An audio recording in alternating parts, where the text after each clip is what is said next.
Psychology is the new firewall, where human insight trumps every trick. We're not hacking systems, we're hacking behaviors so you won't click. No complicated code, just tried and true brain science at play. Social engineering for good, the best defense is in your mind today.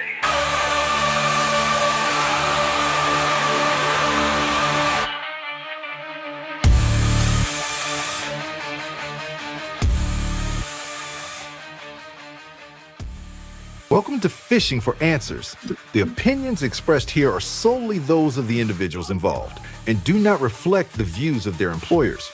Get ready, because the next live episode of Phishing for Answers is starting right now with your host, Joshua Krumbaugh, the CEO of Phish Firewall. Psychology is the new firewall, where human insight trumps every trick.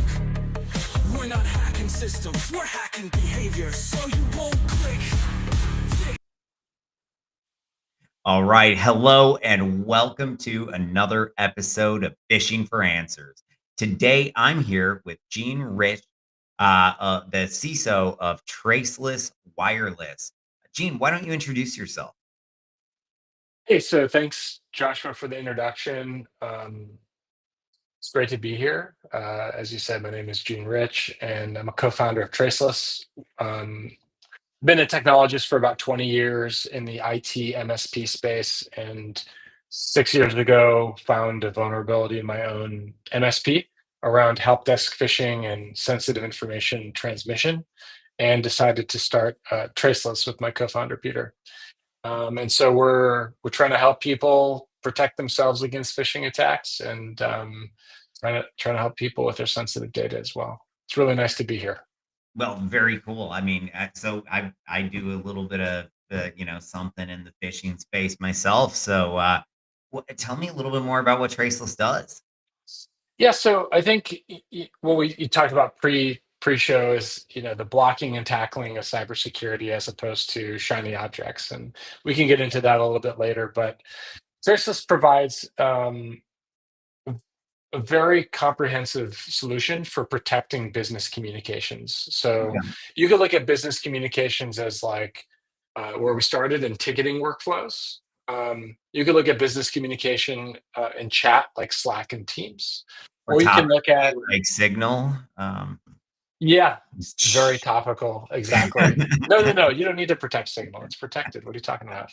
Uh, and so that's but to that point, people are changing the way they're communicating, right?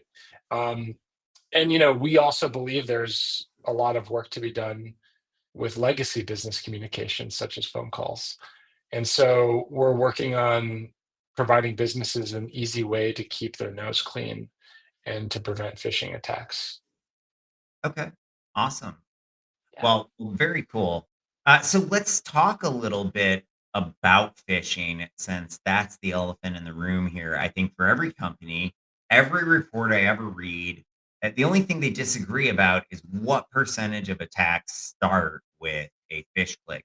But what they all agree with or agree on is that the biggest threat every organization, big or small, faces globally is phishing attacks. Would you agree?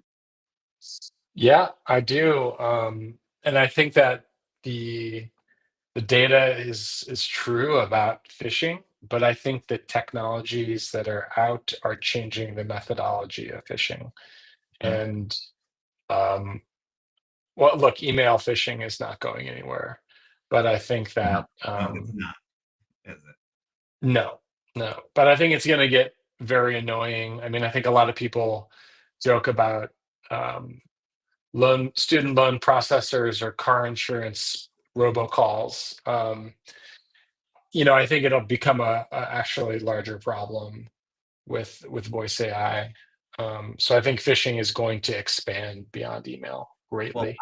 I talked to the CISO of a large travel agency, and he was saying that they are already getting voice AI, deepfake calls, and just voice AI calls to their call centers. And basically, what's happening is these carders out there are using AI to go book travel and vacations and all kinds of stuff like that off of the stolen credit cards. And so it's already hitting some sectors in mass, while other sectors I think it's taking a little bit longer to hit them. But the reality is AI makes the phishing problem worse in a lot of different ways. It makes it worse because all of a sudden, somebody who doesn't speak English, who lives on the other side of the world, who doesn't understand a thing about, some of the local colloquialisms in the part of the world that I live, can now write an email that knows about those local colloquialisms and ties into them. And it sounds like they're from down the street instead of across the world. So I think that's one, but then deep fakes of just voice, which, now just this podcast alone is enough audio and video of both of us to fake us right after it. Mhm. And so, we've got deep fakes added to this. And I think there's another element as well, because I see an increase in volume and sophistication of phishing. And one thing that I've seen get better and better is back in the day, yes, okay, when I would update my LinkedIn profile, I would eventually get hit, but it might take a few days. Now you update your LinkedIn profile and you get hit within minutes, hours, days at most before you're starting to get hit at that company email address. And often it's role based. So it's contextual. It knows who your boss is. It knows who, their employees are. It knows the organizational structure and it's using that against you. Is that Mhm. what you're seeing? Yeah, I mean, I think that a lot of brilliant system administrators are incredibly intelligent, but try to automate as much as possible. I don't want to say they're lazy, right? But I think a lot of hackers and attackers they go through open doors, and they also use tools, right? So their ecosystem of technology is rapidly expanding with automation and AI tooling, similar to how any business is like, oh, I just used AI to assess my report for my investors in 2 minutes, and it used to take me 2 hours, and wow, that's amazing. It's like, okay, all the stuff is being used in other ways. So yeah, I agree with you. It's the adoption of AI and the rapid evolution of its capabilities is increasing the ability in which attackers have to automate attacks. Well, one thing that I did, there's this really cool tool, everyone's gonna do it. Maybe I shouldn't say this, but it's Open Interpreter, and it allows you to integrate OpenAI or ChatGPT or one of these many different tools into a terminal. And you can put it into like YOLO mode where you just let it go and do its thing. And so I loaded this up into Kali Linux, and initially I'm like, "Hey, I want you to do this," and it bites me on it a little bit. And then I realized that if I prompted initially telling it that it's in an interview and it has to demonstrate its skills and it's in a junior ethnic penetration tester capacity, all of a sudden it starts doing what I want it to do. But what I found interesting was that if I just said, create polymorphic code, it would create this script for the most basic polymorphic code you could ever imagine, right? But Hmm. then if I would say, okay, but you have Kali at your fingertips, use the tools that you have to create something, and it would create something that would easily, in a second, bypass CrowdStrike or Sentinel-1 or one of the many EDRs out there. And so I bring this up because I think that for that script kiddie that did not understand all of those flags that you could use, or even all of the different tools that were in Kali, they don't need to anymore because that tool can understand it for them. Yeah, it's interesting. I think you mentioned people like script kiddies who are out there trying to learn the hacking, and I kind of feel that the tooling will make them more effective. But I wonder if script kiddies, I think there's probably a classification of literally I'm just starting, right? Okay, fair enough. But I think there's probably people who stay in that zone for a long time, right? They don't take it like any career, right? They don't take it as serious as Yeah. other people, right? And I wonder, is that indicative of um, their skill or their interest in pursuing their career? You know, and I think it just makes me think like the tooling will get better for sure, but will the volume of people trying harder change? I don't know. You might be right, and I'm already seeing it in the real world every day. You've got people that have increased their output 5x over the past couple of years, 10x, 20x, just thanks to utilizing AI. Mhm. Like the example you gave me, it used to take me 2 hours, it took me 2 minutes. The more that we're able to utilize AI and take advantage of those things, I think those are going to be the people that really excel. And I see it in the workplace where you've got people that are still putting out the same amount of output that they did years ago, and then you've got the people that have doubled or tripled or 5x their output. And so yeah, I think you're absolutely right that we're going to see that. Um, I am a little concerned about the 5x of the output on a elite hacker. So Yeah, 100%. It's interesting. You made me think of something that was like constantly challenging being an IT provider to small business is getting small business to change, right? To hey, this is going to help you. It's an investment, time, yeah, money, right? Um, it's the future, right? I kind of feel like a lot of my time was spent like dragging customers kicking and screaming to cloud services or to back up their endpoints at one point or to install antivirus, right? It's because it's been 20 years, right? And you know, I, I wonder if people will have the same latency and adoption of AI tools. As fast as the AI tools are allowing people to move, will the people move to adopt it? And I'm skeptical, to be honest with you. so I am a little bit too. I think that's a very valid point. But I don't think that the bad guys are going to wait to use AI or to adopt it. I don't think that the nation state APTs are going to wait to adopt it. And so I think as an industry, as cybersecurity professionals, we have no choice. If we want to keep up, we sort of have to use AI at this point. And when you look at Sims, what has the biggest problem always been? Making, I guess deciphering through the noise and getting to the real value and the good data. And AI can help with that, do that very quickly now. I think the Mhm. same thing with things like DLP. It was always we had got too many false positives, and so it made it impossible to look through the alerts. Or you would tune your alerts to the point where you get no value out of the DLP anymore. And so all of a sudden, we don't have to make those decisions anymore. Even with existing tools, if we just bring AI in to help us evaluate the data, all of a sudden we can do more even with the tools that we have. So I Mhm. actually expect to see a little bit out of that just with the really big AI companies.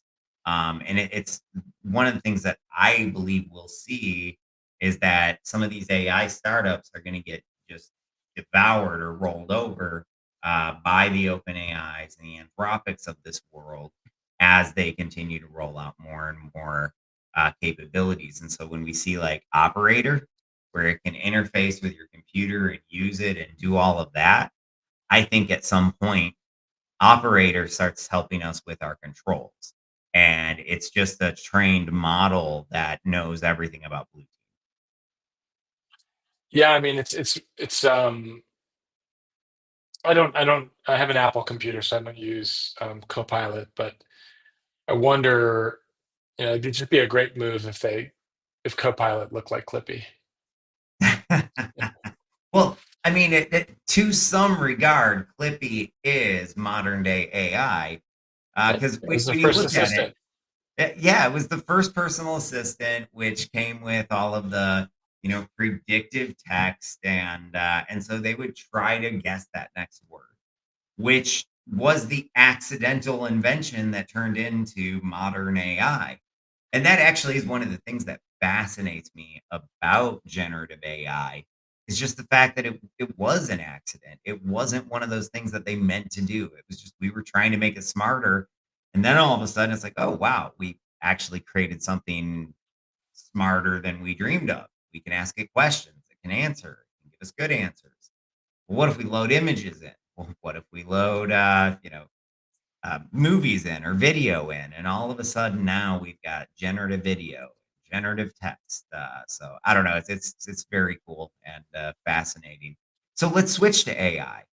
Uh, what do you think is the biggest opportunity as it comes to AI in terms of cybersecurity? Yeah, I mean that's pretty interesting as far as cybersecurity. Uh, I think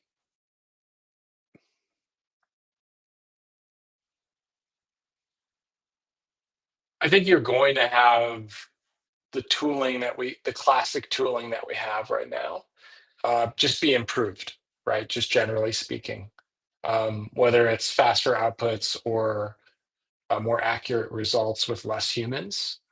But I think a lot of the initial wave of things are going to rely heavily on operators that really understand the right answers.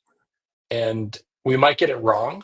Um, and I think that there's also going to be a big need for security in the inputs of large language models.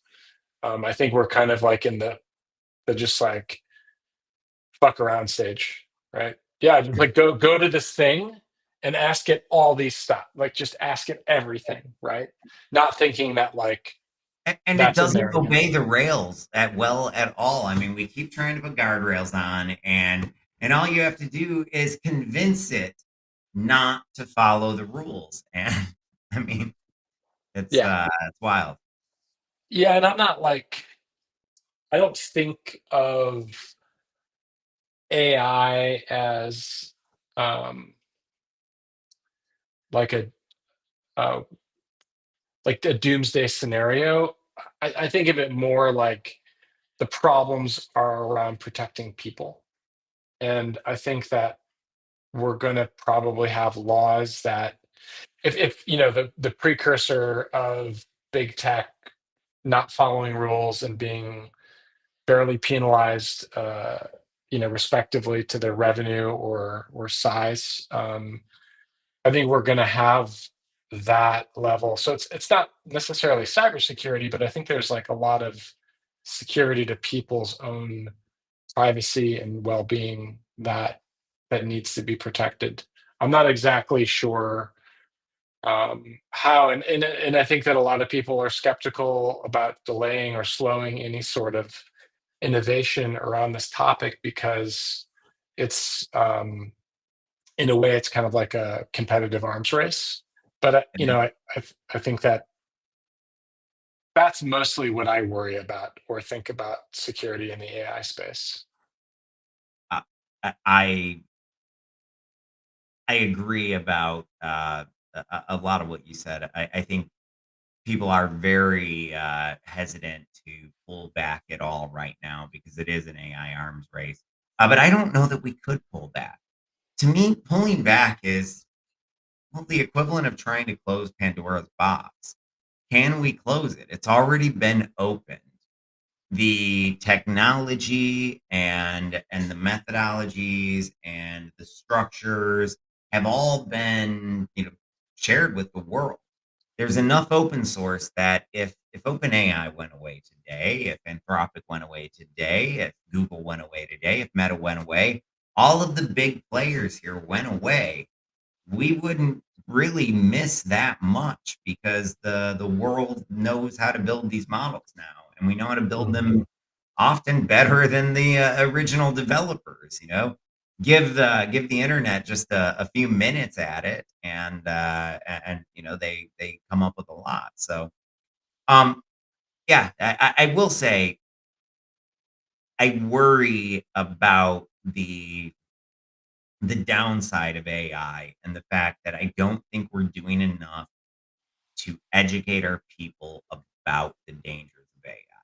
I see us treating it exactly like we did the internet in the early days of the internet. Okay, this can make us money. Let's get our people on it. We're gonna roll it out, and we're not going to train them. And there's a lot of training to me that needs to happen before employees are trusted with AI.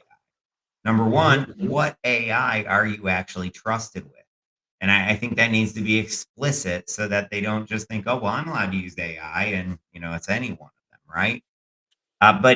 Beyond that, it's privacy concerns, it's bias concerns, just to name a few. And so I think we do have to talk about that. Hallucinations, too. And we haven't dealt with those completely yet. It's better, but it's not resolved. Yeah, I think it's also different than previous evolutions of technology where, you're in the business place and you have to throw down a credit card for something of value. Or so Yeah. so think about like all the free and very mature prompts that are out there Yeah. that don't You're require right. any You're kind of right. payment, right? So The I deep think, seek, as one. I mean, and we all yeah, know it's going straight to China, whether the Chinese government or not. I don't want my corporate data going to China. I mean, they're the number one theft of US intellectual property. 1000% agreed.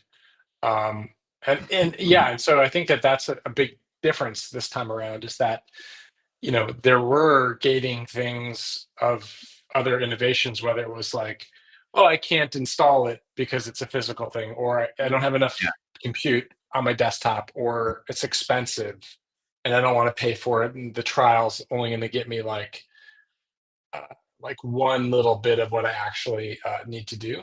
And now it's like I could just go, oh, like to this open AI prompt or a cloud and just do whatever, right? And yeah, no one's in my workplace is going to stop me. And it's accessible on our supercomputer phones, which is yeah, also a little bit different than other evolutions where maybe it wasn't just possible to do things. Yeah, I don't yeah. know. That for me, And they that's a probably very have a difficult problem.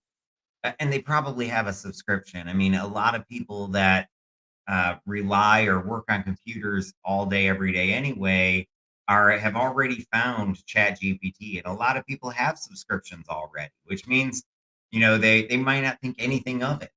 And I don't think it's just about uploading the data. I think it's also about now I can share my environment or my camera with it and say and ask it for help in the environment. It can be something stupid like, "Hey, do you recognize this mushroom?" If I'm out in the woods, over to if I'm, in the office place, "Hey, I need to get this document into a computer. Can you help me?" And instantly that's happening. Or maybe they're talking with it, or I mean, I don't know. There's so many different things that could go wrong. So I do feel like we need comprehensive AI training, and we need AI policies too. Mhm. And I mean, if you don't have an AI policy, you need one yesterday, because your employees are using AI whether or not you've made a policy about Yeah, it's a really good call out. I think that that's like when it rubber meets the road, you're proving that you weren't negligent. I think that that's like on a lot of security problems is like, did you just leave the door open or did you have the door closed and everybody was trained and you just got run over by a nation state? I mean, it. things happen. But let's talk about even these nation state threats, and the 0 day that everyone's so scared of. When I look at, I guess maybe I look at these things a little bit different because I did start my career as an ethical hacker. But when I look at most of the 0 days, the ones that we know about, so once we know about them and they're no longer a 0 day, they almost always rely on default settings within your machine. And what that means is that just a simple little act of hardening, back to your original point about, let's do the blocking and tackling and not, stop looking at the shiny objects. Well, to me, that blocking and tackling is let's harden our systems. Let's make sure that we've gone through and looked at every security setting and locked it down to the best of our abilities. Not to the point where security is so invasive that no one can get their job done. We don't want that. Hmm. We want security, ideally, to make it easier to do their job. But we do need to be doing those basics, hardening our systems, hardening our servers, hardening our networking devices, and even every Internet of Things item we have. If we have a fridge connected, harden it. Yeah, yeah, 100%. Yeah, I remember there was a lot of insecurity back in the day on physical copiers.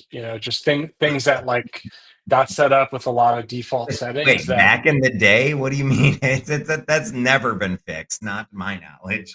I guess I'm an optimist. People just working from home with their laptops. Well, this newer generation, no one cares about printers anymore. So maybe that's how it's going away. What do you think about the lack of training data that's available now for large language models? Where do you think that is going to come from? I Is think it most another of the breakthrough? training data is coming from large language models. I read one study that was talking about how a majority of the data that was used to train these large language models was from academic publications, and how in I want to say it was 2024, there were, I don't know, some percentage of academic publications that they were able to directly attribute back to ChatGPT or other large language models. And so the argument was, well, if we're using academic research to train these things and they are writing all of the academic research, at what point do we start actually making them dumb instead of smart? Yeah, yeah, And yeah. I agree. I mean, I think your training data matters, but I don't think it's a lack of training data. So I'm in the middle of finalizing a model, then training it. Basically took a large language model and taught it about all of the manipulation tactics used in phishing emails so that it could detect, but with emotional intelligence. um, as I've gone through iteration after iteration, I've used the same training set of data each time. I just continuously go back through and refine that data and make it better and better and better. And each time, my model gets smarter and smarter and smarter. So Hmm. I don't think it's just about the quantity. It's also about the quality and how you've prepped that data and the correlations that you've given it. Because when you're training it, that's a really key part. But to that regard, I've also used it to, use those models to create some more training data. And I'll give you an Hmm. example where I will take a real world fish and say, okay, this is a real fish that I just saw. Now I want 10 different variations of this across 10 different industries. And it will create 10 variations across 10 different industries. Still similar fish, but it works still to help me train. So I think there are some exceptions there, but I don't know. I don't think, I mean, the internet's a massive place and we've got a lot of Yeah, data. true, true. Yeah, I just wonder if there's some connection of, optical input to understand more like real life kind of dynamic situations that is kind of needed to kind of get AI to the next evolution. I don't know. I Maybe it's a little bit Yeah. sci-fi. Well, no, I mean, I don't know if it's optical input or if it's just, giving it ADHD or something like that, but I do think that it needs that squirrel reflex, right? I mean, isn't that part of what makes humans unique? Is that we can be sitting here having a conversation like us right now, and then something will run through our mind, and all of a sudden, la di da, I'm gone. I don't remember what I was talking to you about. But an AI is not going to do that. Well, okay, I had it do it that to me the other day, but normally AIs don't do that sort of thing to you, and so I don't know. I do agree that it's not human, not even remotely. I do think it's getting very smart, and I've talked Hmm. to a few people that think we'll hit singularity this year. Um, I don't know. 2025. Yeah, That's an interesting one. I don't know. What do you think? We're I close think that already. I mean, singularity is simply smarter than humans. Well, smarter than any human, but Yeah, but I mean, is intelligence taking tests and getting right answers, or is it other cognitive capabilities? And and that is the reason that the AGI is not here because it passed the AGI test. Did you hear about this? So O1 Pro passed the artificial general intelligence test. And so there's like this reward for the first group that makes it. And so the test that was the benchmark, you have to take it. So it passes it and they move the benchmark. And there was a study, I want to say it came out of Berkeley, that was talking about what you were, I guess, the other side of what you were just talking about, where you're saying we need a different way to measure intelligence because by Mhm. every standardized test, it's as smart as a human, but it's not being, brought into the workforce. It's not taking people's jobs. They're not working beside people yet. And that's because it can't do what a human can do.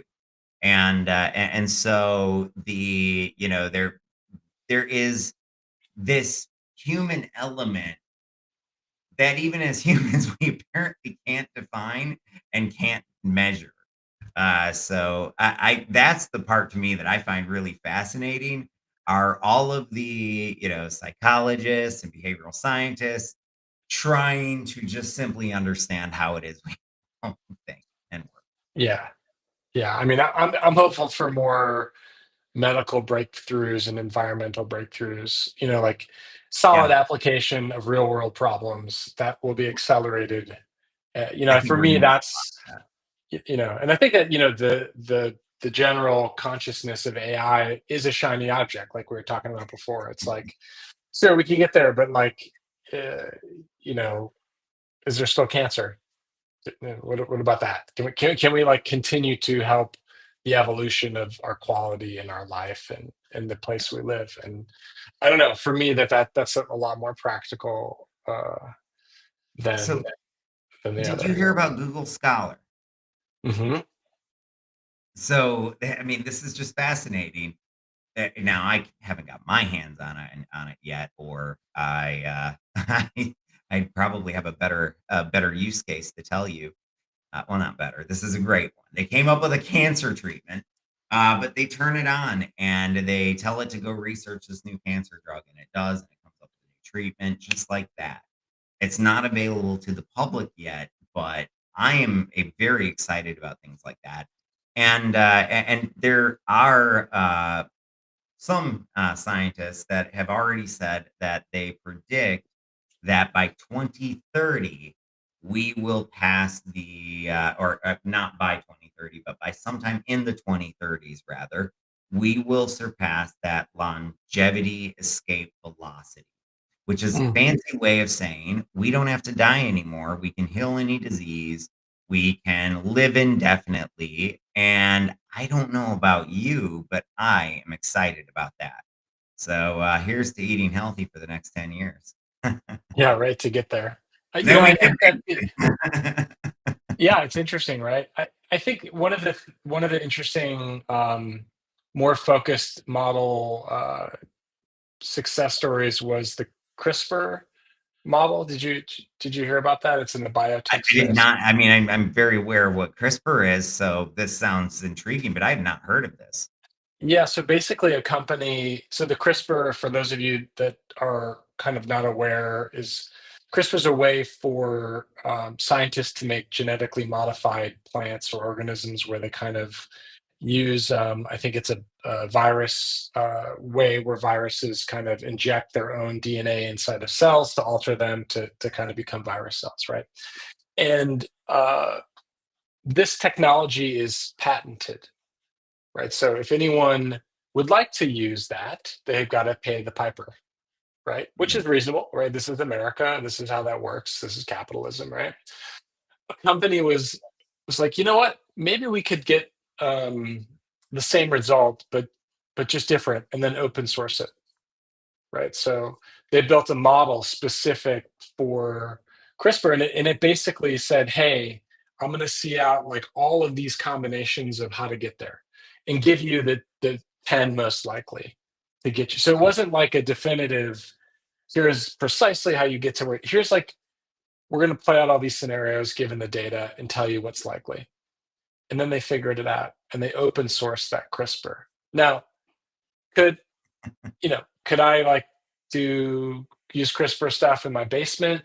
Probably not. I think there's some other capital expenditures and sophisticated equipment I would need in order to pursue this endeavor. But basically, what Okay, it does that's is it why I allows founded a cybersecurity company. Here's you just to need a laptop, right? uh, mad No, but I scientist mean, one day in the basement, maybe. yeah, exactly. But now people can use this technology with an open source license. So that cost and the barrier of entry is no longer existent. So that will probably spur a lot of innovation. Yeah, but when it comes to, and it's not just that you can edit the, genetically modify plants, this can also be used on humans. So that's the part to me that that's a little bit more scary about this being open source. Mm. But interesting times we live in for sure. Well, we are running close to time here, and I haven't even had a chance to ask you yet. So if you want to build a strong security aware culture within your organization, what are the top recommendations that you have to anyone out there listening today? Yeah, so I mean, I think I'm in the middle of training my dog. He's a puppy, and the the trainer that have dogs that do incredible things, you just kind of like that's not possible. Like how do you do that? And the thing is they put in the time, right? They do the training and they make it part of every existence. You're always training your puppy, right? The puppy's coming in from outside, you're training it right there.